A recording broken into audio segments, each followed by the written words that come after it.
Find the reminder when 23 raise to the power 23 is divided by 53। हमें reminder find out करना है जब 23 raise to the power 23 को हम 53 से डिवाइड कर रहे हैं, हमें रिमाइंडर फाइंड आउट करना है। तो सबसे पहले हम कोशिश क्या करेंगे कि हम 23 को किसी भी तरीके से 53 से कनेक्ट कर दें, और 23 53 से कनेक्ट नहीं हो सकता। तो अब हमने क्या किया, अगर हम 23 की पावर बढ़ाते हैं तो हमारे दिमाग में क्या आया कि 23 की पावर हमारे स्क्वायर अगर हम करते हैं तो ये 529 बनेगा, और 529 कनेक्ट किससे हो सकता है, 530 से, और 530 किससे कनेक्ट है, किससे, 53 से कनेक्ट हो सकता है। ठीक है, तो सबसे पहली बात तो हमें अगर स्क्वायर करना है तो हमें एक पावर यहाँ अलग करनी पड़ेगी। 23 की पावर 23 था हमारे पास, हम इसे 23 की पावर 1 अलग करेंगे, 23 की पावर 22 अलग करेंगे, ये 23 बना। हम इसे 23 का square raise to the power 11 आ जाएगा। 23 का स्क्वायर हमारे पास 529 होगा, रेज टू द पावर 11 हो गया। 529 को मैं 530 minus 1 raise to the power 11 लिख सकता हूँ। ये हमारे पास क्या मिलेगा, 530 lambda plus minus 1 raise to the power 11। हम इसको इस फॉर्मेट में लिख सकते हैं। इसे हम क्या लिख सकते हैं, 23 इंटू में 530 लैम्डा माइनस 1 की पावर 11, मतलब कितना हुआ, -1, और -1 को जब 23 से डिवाइड करेंगे तो कितना बचेगा, माइनस का 23। अब ये नंबर हमारा 553 से क्या होगा, डिविजिबल होगा। अब रिमाइंडर अगर बचेगा तो यहाँ बचेगा, तो इसके अकॉर्डिंग हमारा रिमाइंडर कितना आना चाहिए, -23। पर आप ये बात जानते हैं रिमाइंडर नेगेटिव नहीं होता, तो फाइनल हमारा रिमाइंडर क्या बचेगा, हम डिवाइड किससे कर रहे थे, तो फाइनल रिमाइंडर क्या बचना चाहिए, 53 माइनस 23, यानी कि हमारा रिमाइंडर क्या होना चाहिए, 30। ये हमारा आंसर होगा।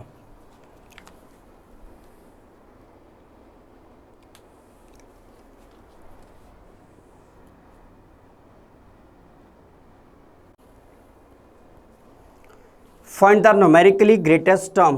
न्यूमेरिकली ग्रेटेस्ट टर्म मतलब एनजीटी आपको फाइंड आउट करना है।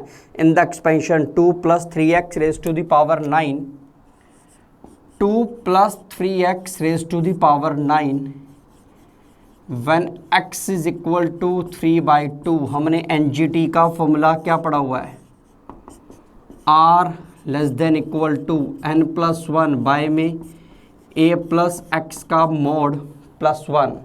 अगर हम यहाँ लेके चलें r less than equal to n+1, n हमारे पास कितना है, 9, n+1 कितना हो जाएगा हमारे पास 10, a/x, a कितना है हमारे पास 2, x की जगह है 3x +1, r less than equal to 10/2/3, x की वैल्यू कितनी है 3/2 mode +1।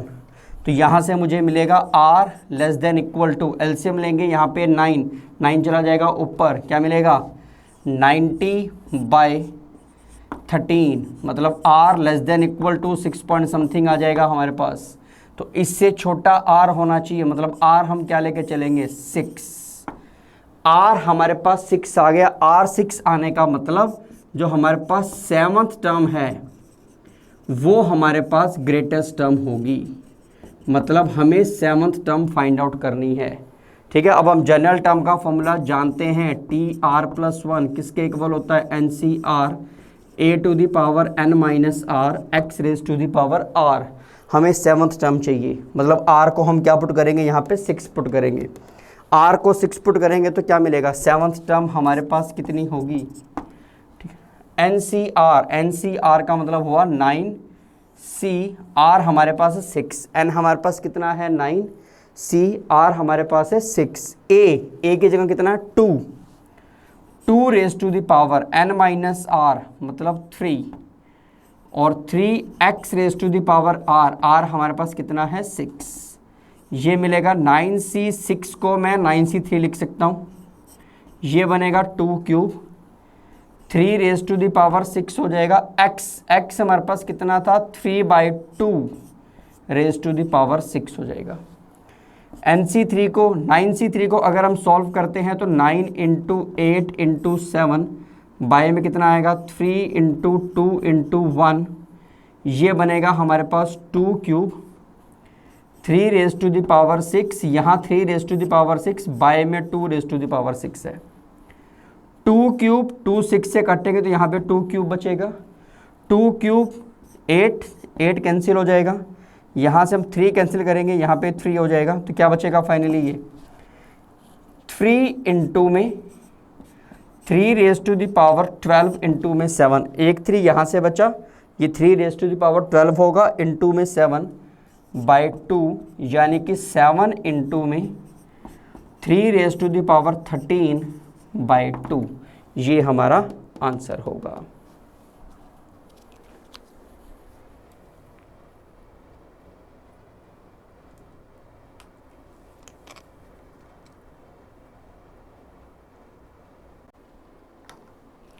Find the sum of coefficient in the expansion 1 minus x raised to the power 10। 1 माइनस x raise to the power 10 हो गया।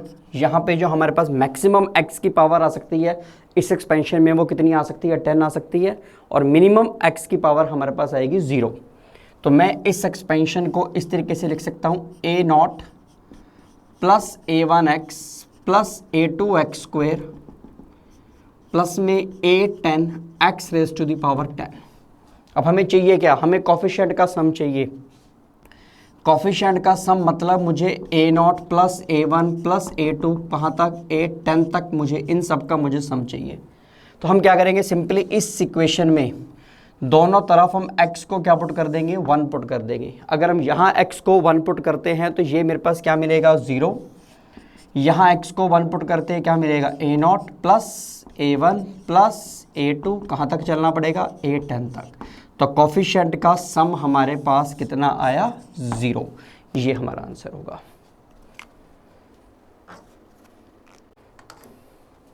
Find the greatest value of the term independent of x in the expansion. हमें इस expansion में term find निकालनी है जो independent of x हो, फिर हमें उस टर्म की ग्रेटेस्ट वैल्यू बतानी है।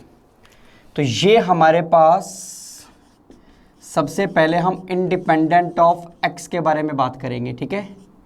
इंडिपेंडेंट ऑफ x का मतलब क्या हो गया, मुझे कोफिशिएंट चाहिए x raise to the power 0, ठीक है। तो सबसे पहले जनरल टर्म निकालते हैं, टी आर प्लस 1 कितना आएगा हमारे पास 10cr x साइन अल्फा की power 10 minus r and cos alpha by x raise to the power r। ये हमने इसकी जनरल टर्म लिखी।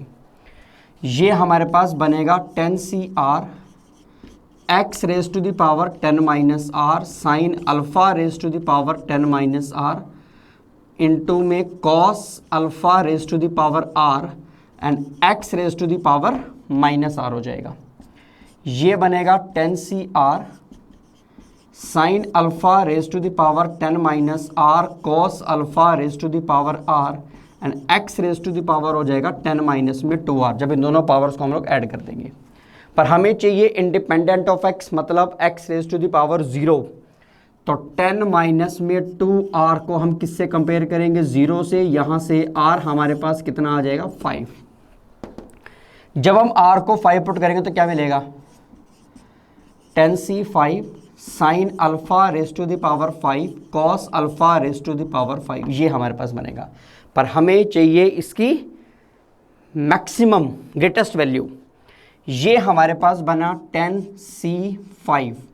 इसे हम लिख सकते हैं साइन अल्फा इंटू में cos alpha raise to the power 5। हम यहाँ 2 से मल्टीप्लाई करेंगे, हमने 2 से मल्टीप्लाई नहीं किया, एक्चुअली में हमने 2 रेज टू द पावर 5 से मल्टीप्लाई किया, और इसी 2 रेज टू द पावर 5 से हम क्या करेंगे डिवाइड करेंगे।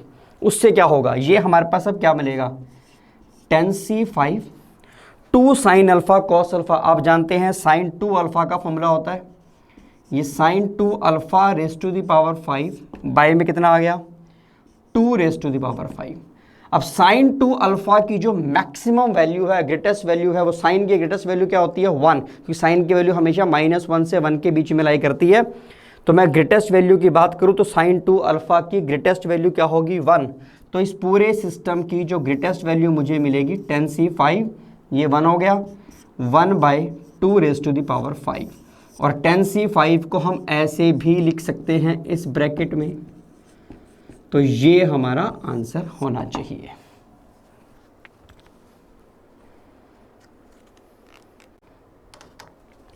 If the expansion 3 root x by 7 minus में 5/2 x root x power 13n contains a term independent of x, मतलब इस एक्सपेंशन में ऐसी टर्म है जो एक्स के इंडिपेंडेंट है।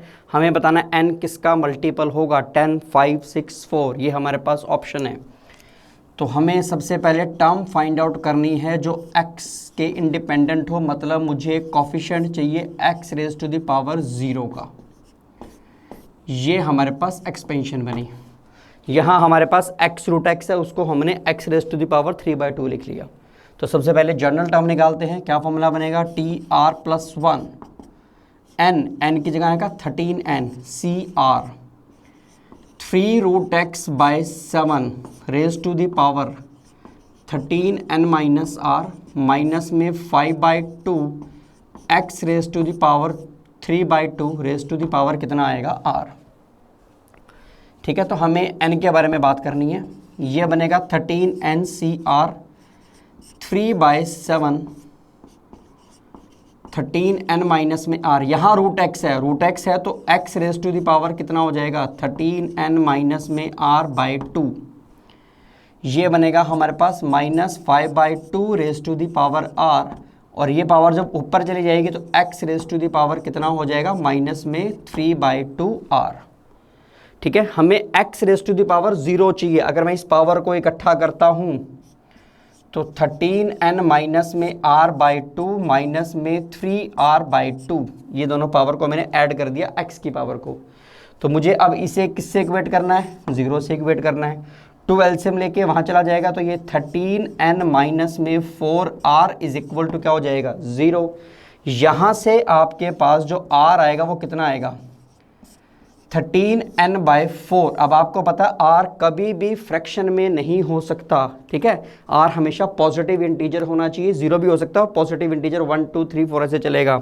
अब r फ्रैक्शन में हो नहीं सकता तो इसका मतलब ये 4 से कैंसिल होना चाहिए। 4 से कैंसिल कब होगा, जब n इसका मतलब मल्टीपल ऑफ 4 होगा।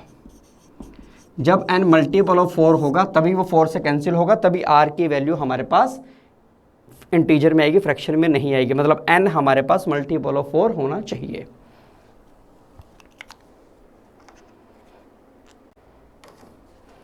If the sum of coefficient in the expansion a² x² minus में 6ax plus 11 raise to the power 10, ये एक्सपेंशन है हमारे पास a² x² माइनस में 6ax plus 11 raise to the power 10।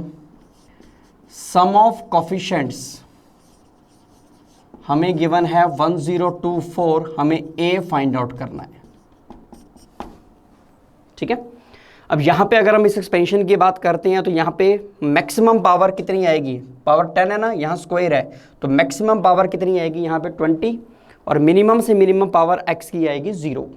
मतलब जब हम इस एक्सपेंशन को खोलेंगे तो ये एक्सपेंशन इस तरीके से लिखी जा सकती है। ये बनेगा a0 plus a1x plus a2x², कहाँ तक जाएगा a20x rays to the power 20 तक ये जाएगा, कि मैक्सिमम पावर 20 तक जा सकती है x की। अब हमें सम ऑफ कोफिशिएंट निकालना है। सम ऑफ कोफिशिएंट हमें गिवन है तो सम ऑफ कोफिशिएंट निकालने के लिए x को क्या पुट कर देंगे, 1 पुट कर देंगे। दोनों तरफ x को 1 पुट करेंगे तो यहाँ मुझे क्या मिलेगा, a² माइनस में 6 से plus 11 raise to the power 10। ठीक है, और यहाँ पे x को 1 पुट करते ही हमें मिलेगा सम ऑफ कोफिशिएंट, और सम ऑफ कोफिशिएंट हमारे पास कितना था 1024 था। 1024 को मैं 2 रेज़ टू द पावर 10 लिख सकता हूँ। जब मैं इन दोनों को कंपेयर करूँगा तो मुझे क्या मिलेगा कि a² माइनस 6 से प्लस 11 इसकी वैल्यू कितनी आ गई 2। तो ये हमारे पास a square minus 6a plus 9 is equal to हो गया 0। ये a माइनस 3 का whole square is equal to 0 हो गया। a की वैल्यू हमारे पास कितनी आ जाएगी 3। ये हमारा आंसर होगा।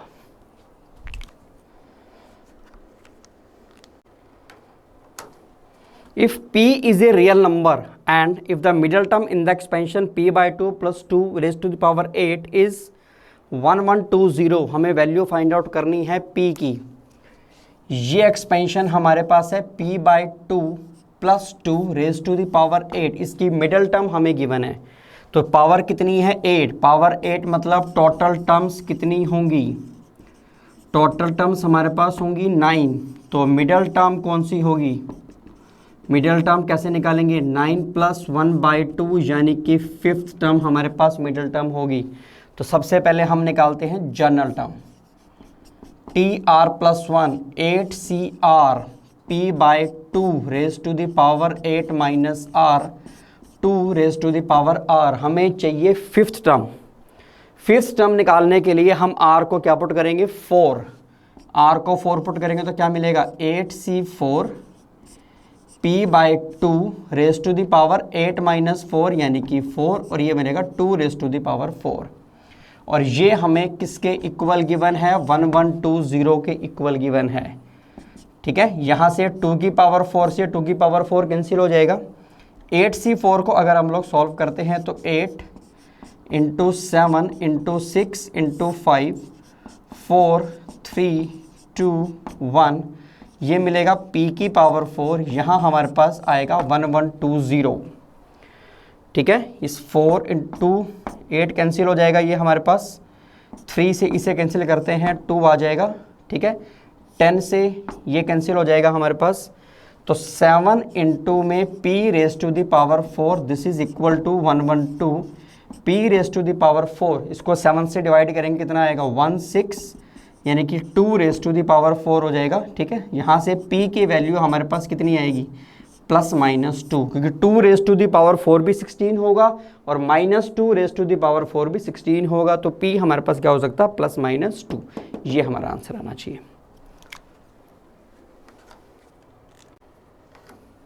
Find the seventh term in the expansion x square plus 1 by x square plus 2 raised to the power n। x square plus 1 by x square plus 2 raised to the power n, हमें इसकी 7 term चाहिए। अगर हम थोड़ा ध्यान से देखें तो हम इसे ये लिख सकते हैं x प्लस 1 बाय एक्स का होल स्क्वायर, ये बनेगा हमारे पास। तो मतलब फाइनली हमें क्या मिला x plus 1 by x raise to the power कितना हो गया 2n। हमें इसकी कौन सी टर्म चाहिए 7। सबसे पहले क्या करेंगे जनरल टर्म निकालेंगे, टी आर प्लस 1 कितना आएगा 2nCR x raise to the power 2n minus r and 1 by x raise to the power r, ऐसे बनेगा। हमें टर्म चाहिए 7 के लिए हम r को क्या पुट करेंगे 6, r को 6 पुट करते ही क्या मिलेगा 2nC6 x raise to the power 2n minus 6 और 1 by x raise to the power कितना हो जाएगा 6। तो ये हमारे पास बनेगा 2nC6 x raise to the power 2n minus में 12, ये हमारा आंसर होना चाहिए। तो अगर हम ऑप्शन के अकॉर्डिंग बात करें तो कोई भी ऑप्शन हमारी मैच नहीं कर रही है, तो आंसर हमारे पास क्या होना चाहिए नन ऑफ दीज, ये हमारे पास आंसर होना चाहिए।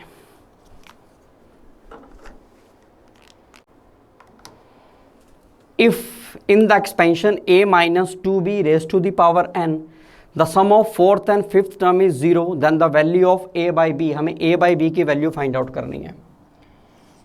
a minus 2b raise to the power n, ठीक है, फोर्थ और फिफ्थ टर्म का सम 0 है। तो सबसे पहले हम क्या करते हैं, हम इसकी जनरल टर्म निकालते हैं, t r plus 1 NCR a raise to the power n minus r minus 2b raise to the power कितना हो जाएगा r। हमें चाहिए fourth term.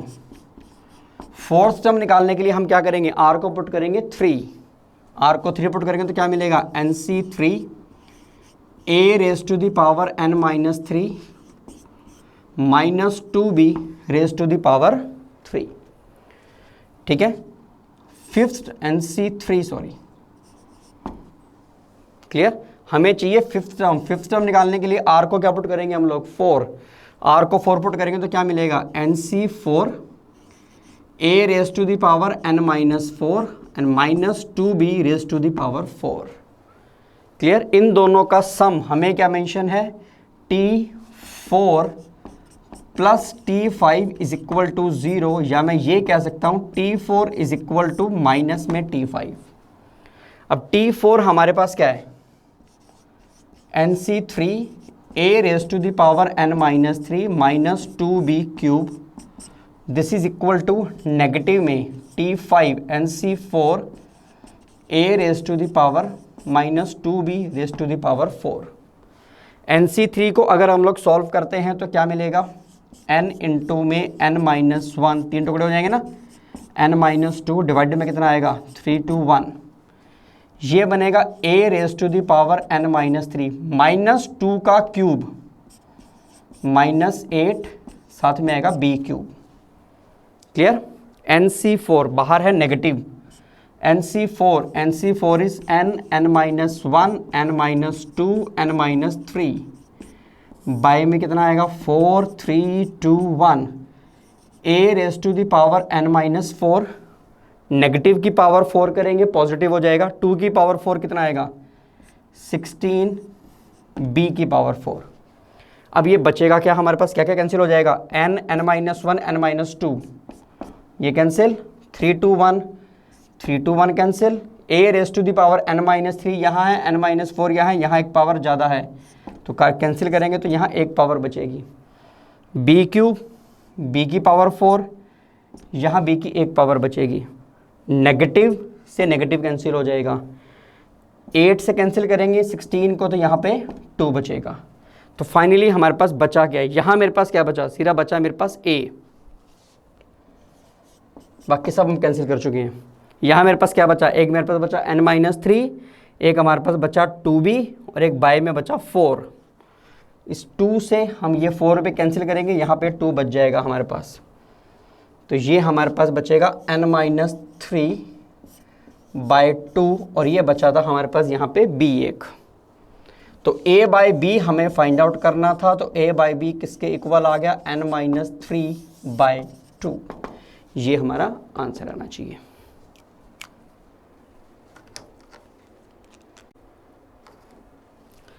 If the ratio of the coefficient of third and fourth term in the expansion, इस expansion में third और fourth term के coefficient की रेशो हमें गिवन है 1:2, हमें n फाइंड आउट करना है।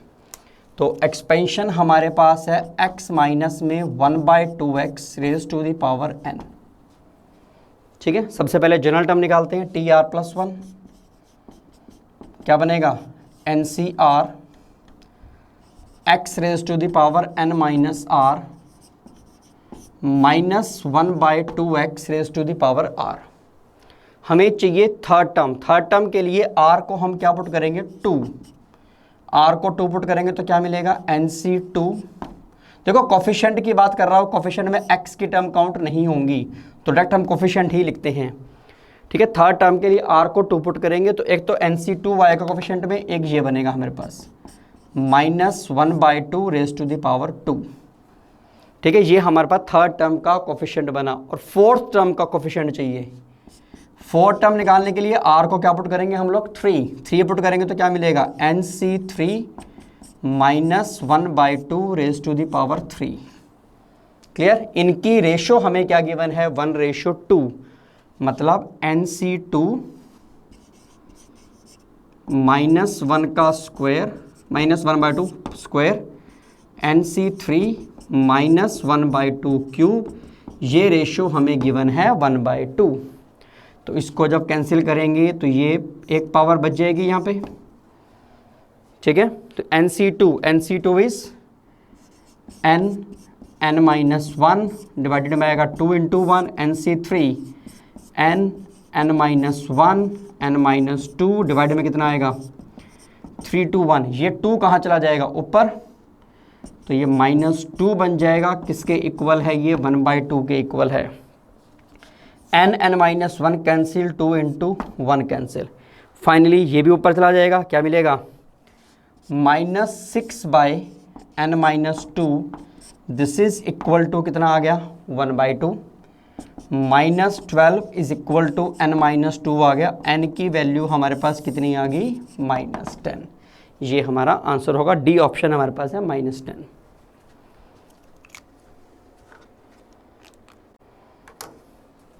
The sum of coefficient in the expansion x square minus 1/3 raised to the power 199 x cube plus 1/2 raised to the power 200 है। हमें सम ऑफ कोफिशिएंट चाहिए। सम ऑफ कोफिशिएंट के बारे में आप डायरेक्ट जानते हैं, जब भी सम ऑफ कोफिशिएंट निकालना हो तो आप एक्सपेंशन में x की जगह क्या पुट कर देंगे 1 पुट कर देंगे। अगर मैं x की जगह 1 पुट करता हूं तो मुझे क्या मिलेगा 1 - 1/3 रेज टू द पावर 199 और यहाँ आएगा 1 + 1/2 रेज टू द पावर 200। 1 - 1/3 यानी कि 2/3 रेज टू द पावर कितना हो गया 199। यहाँ एलसीएम लेंगे 3/2 रेज टू द पावर 200। 2 की पावर 199 है, यहाँ 2 की पावर 200 है, तो एक 2 बचेगा, एक 3 बचेगा आपके पास ऊपर। फाइनल आंसर कितना आएगा 3/2। ये आंसर होगा हमारा।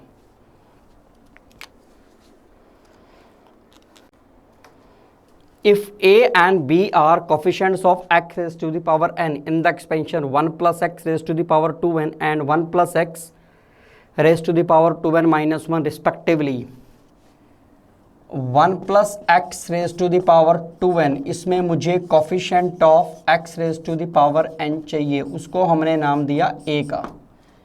और सेकेंड एक्सपेंशन है मेरे पास 1 + x raise to the power 2n - 1, उसमें जो coefficient of x raise to the power n है उसको हमने नाम दिया b का। हमें a और b में रिलेशन बताना है। तो सबसे पहले इसके बारे में बात करते हैं। सबसे पहले इसकी जनरल टर्म निकालते हैं, tr + 1 कितना आएगा 2ncr x raise to the power r, पर हमें कोफिशिएंट किसका चाहिए x raise to the power n का, मतलब r की जगह हमें क्या पुट करना पड़ेगा n पुट करना पड़ेगा। तो coefficient of x raise to the power n, r की जगह n पुट करेंगे तो कोफिशिएंट क्या मिलेगा 2ncn, इसको उसने नाम दिया a का। क्लियर। सेम सेकंड एक्सपेंशन लेके चलते हैं।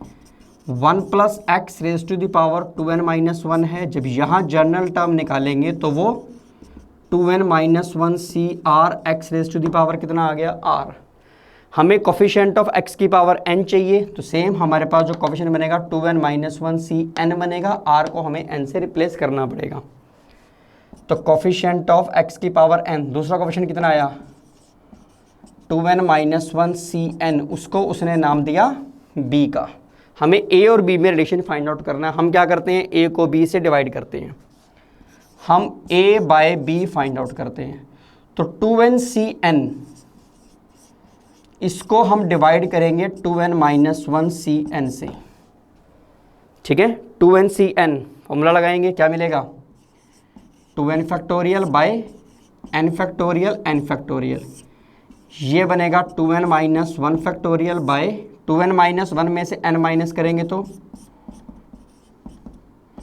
ठीक है। ये हमने a को b से डिवाइड किया। इससे होगा क्या 2n फैक्टोरियल को मैं क्या लिख सकता हूँ 2n इंटू में 2n - 1 फैक्टोरियल, ये कैंसिल हो जाएगा, n फैक्टोरियल सीधा कैंसिल हो जाएगा। इस n फैक्टोरियल को मैं क्या लिख सकता हूँ n इंटू में n - 1 फैक्टोरियल, तो उससे क्या होगा n - 1 फैक्टोरियल कैंसिल हो जाएगा, बचेगा क्या n। इस n से ये n भी कैंसिल हो जाएगा, तो बचा क्या a/b हमारे पास कितना आ गया 2, तो a इज इक्वल टू कितना आ गया 2b, ये हमारा आंसर होगा।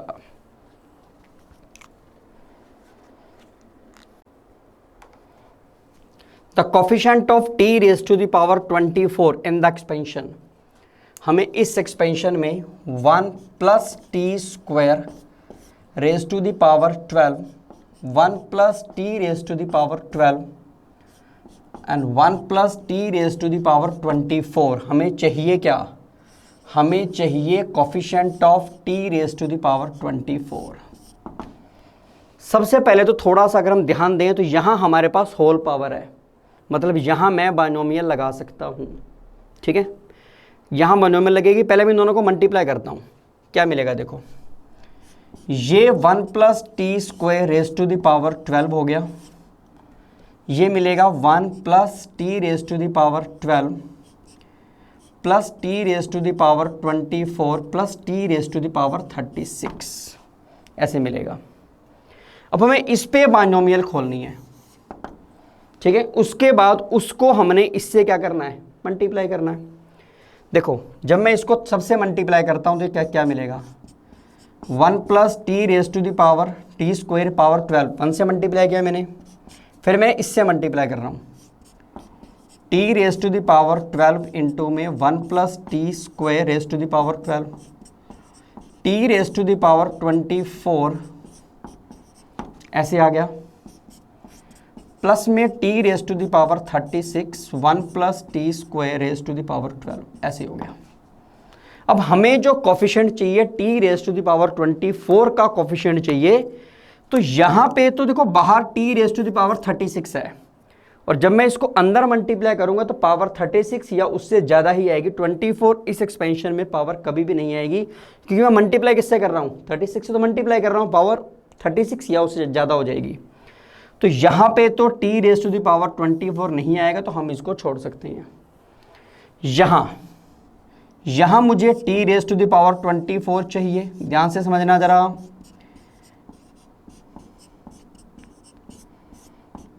ये मिलेगा।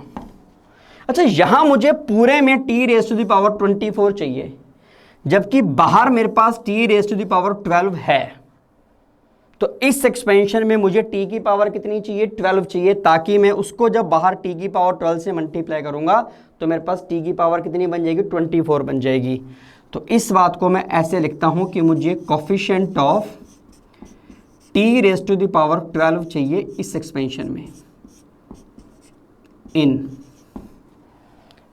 ठीक है। यहां मेरे पास टी की पावर 24 बाहर है, तो मैं अंदर मुझे क्या चाहिए, मुझे चाहिए टी की पावर 0, टी की पावर 0 मतलब कांस्टेंट टर्म, ताकि मैं जिसको टी की पावर 24 से मल्टीप्लाई करूं तो फाइनली मुझे टी की पावर 24 मिल जाए। तो इसका मतलब मुझे यहाँ क्या चाहिए, इस एक्सपेंशन के अंदर कोफिशिएंट ऑफ टी की power 0 in 1 plus t square raise to the power 12। मुझे ये 3 टर्म्स अब निकालनी हैं। तो 1 plus t square raise to the power 12 है ये हमारे पास। इसकी अगर मैं जनरल टर्म की बात करता हूँ तो ये मिलेगी 12CR टी स्क्वायर की पावर R, मतलब 12CR टी की पावर कितना आएगा, 2R आएगा, ठीक है। अगर मुझे कोफिशिएंट ऑफ टी की पावर 24 चाहिए तो मतलब 2R को मुझे किससे इक्वेट करना पड़ेगा, 24 से R कितना आएगा मेरे पास 12। R जब 12 आएगा तो मेरा कोफिशिएंट क्या मिलेगा, 12C12। ध्यान से समझो, मुझे इस एक्सपेंशन में कोफिशिएंट ऑफ टी की पावर 24 चाहिए। हमने इसकी जनरल टर्म बनाई, इसकी जनरल टर्म बनी है ये।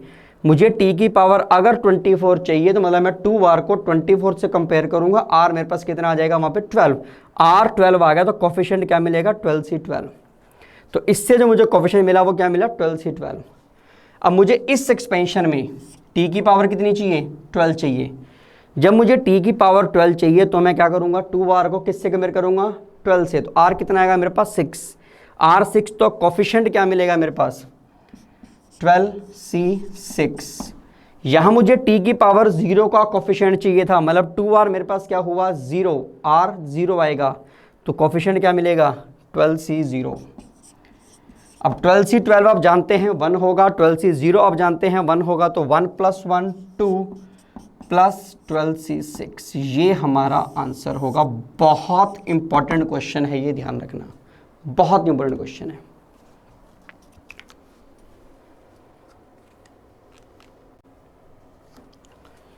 Coefficient of x raise to the power 5, हमें इस एक्सपेंशन में x raise to the power 5 का कोफिशिएंट चाहिए। अगर मैं इस एक्सपेंशन की बात करता हूं तो ये 1 plus x raise to the power 21 हुआ, 1 plus x raise to the power 22 हुआ। कहाँ तक जा रहा है ये, 1 plus x raise to the power 30, ठीक है। तो ये हमारे पास क्या बन रहा है, ये हमारे पास एक बन रही है जीपी। जीपी का सम आप जानते हैं क्या होता है, a इंटू में r raise to the power n, r-1। इसमें a क्या है, फर्स्ट टर्म, r क्या होती है, कॉमन रेशियो। कॉमन रेशियो कैसे निकालते हैं, सेकंड टर्म को फर्स्ट टर्म से डिवाइड करके। तो यहाँ हमारे पास a कितना है, a हमारे पास है 1 plus x raise to the power 21 first term, और r हमारे पास कितना है, सेकेंड टर्म को फर्स्ट टर्म से डिवाइड करेंगे तो कितना आएगा 1 प्लस एक्स, और टोटल नंबर ऑफ टर्म्स कितनी है 10।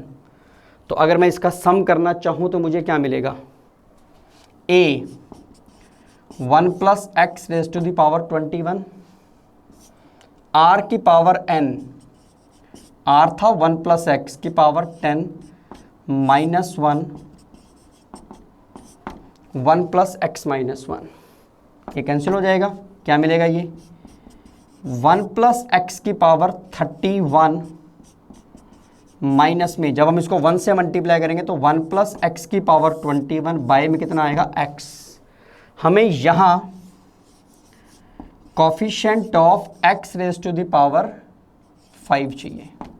देखो ओवरऑल x की पावर 5 कब बनेगा, एक डिवाइड में x है, ओवरऑल x की पावर 5 तब बनेगा जब मुझे न्यूमरेटर से x की पावर 6 मिलेगा, तब x की पावर 6 को मैं इस x से जब डिवाइड करूंगा तो फाइनली मुझे x की पावर कितना मिलेगा, 5 मिलेगा।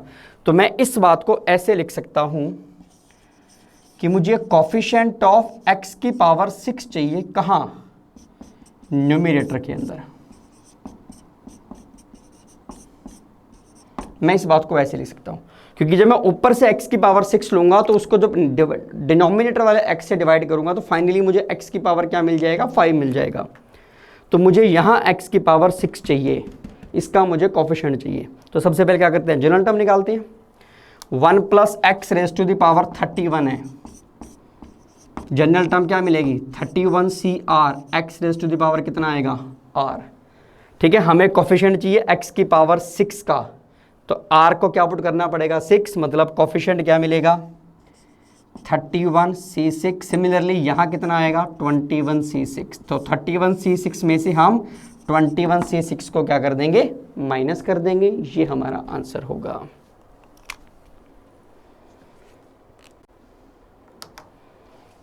The 13th term in the expansion x square plus 1 by x raised to the power n is independent of x। हमें sum of divisor of n find out करना है, तो सबसे पहले n निकालेंगे, फिर उसमें डिवीज़र का सम फाइंड आउट करेंगे। ये एक्सपेंशन हमारे पास है x square plus 1 by x raise to the power n। हमें गिवन है कि 13th term independent of x है। 13th टर्म सबसे पहले जनरल टर्म निकालते हैं, टी आर प्लस 1 कितना आएगा 13CR, sorry NCR x square raise to the power n minus r 1 by x raise to the power r। उसने बात की 13th टर्म की, 13th टर्म मतलब r को हमें क्या पुट करना पड़ेगा 12, r को जब हम 12 पुट करेंगे तो क्या मिलेगा NC12 x raise to x square raise to the power n minus 12 x raise to the power -12। तो ये मिलेगा NC12, 2n माइनस में 24 पावर हो जाएगी, यहाँ x की पावर हो जाएगी -12। तो ये हमारे पास 13th टर्म बनेगी, ठीक है। इनको हमने इकट्ठा कर दिया तो 2n माइनस में कितना आ गया 36, क्लियर। अब हमें उसने कहा कि 13th term independent of x है, मतलब यहाँ x की पावर क्या होनी चाहिए 0। तो 2n माइनस 36 को जब हम 0 लिखेंगे तो n हमारे पास कितना आ जाएगा 18।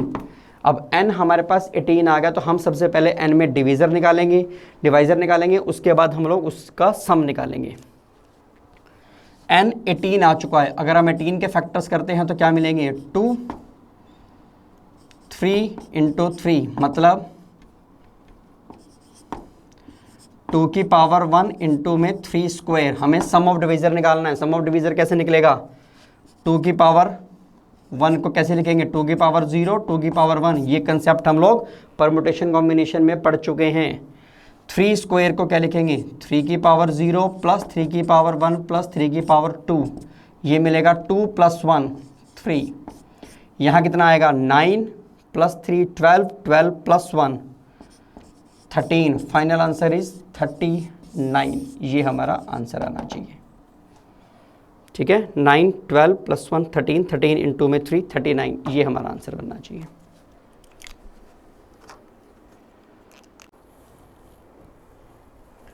Find the greatest term in the expansion 1 + 3x raise to the power 52 when x is equal to में 1/3। हमें ग्रेटेस्ट टर्म फाइंड आउट करनी है। ग्रेटेस्ट टर्म NGT, हम लोग क्या फॉर्मूला पढ़ चुके हैं NGT के अंदर, r less than equal to में n+1 बाय a/x का मोड +1। ठीक है, फॉर्मूला हमें पता है। r less than equal to में n+1, n हमारे पास कितना है 54, 54 + 1 इज 55। a/x, a कितना है हमारे पास 1, x हमारे x की जगह हमारे पास हो गया 3x + 1 का mod. r less than equal to 55 plus 1/3, x हमारे पास है 1/3 मोड +1 आ गया, ये कैंसिल होगा। r less than equal to 55/2, r less than equal to 27.5। r इससे छोटा इंटीजर, इससे जस्ट छोटा इंटीजर, तो r हमारे पास कितना होगा 27। r 27 का मतलब हम लोग किसके बारे में बात कर रहे हैं, हम 28th टर्म के बारे में बात कर रहे हैं, क्योंकि हम लोग TR+1 को ग्रेटेस्ट टर्म लेके चलते हैं। ठीक है, r अगर 27 आ रहा है इट मीन्स 28th टर्म हमारे पास NGT होगी, ग्रेटेस्ट टर्म होगी हमारे पास।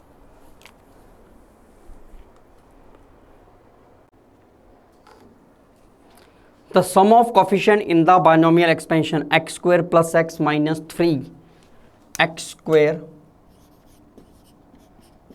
+ x - 3 raise to the power 319।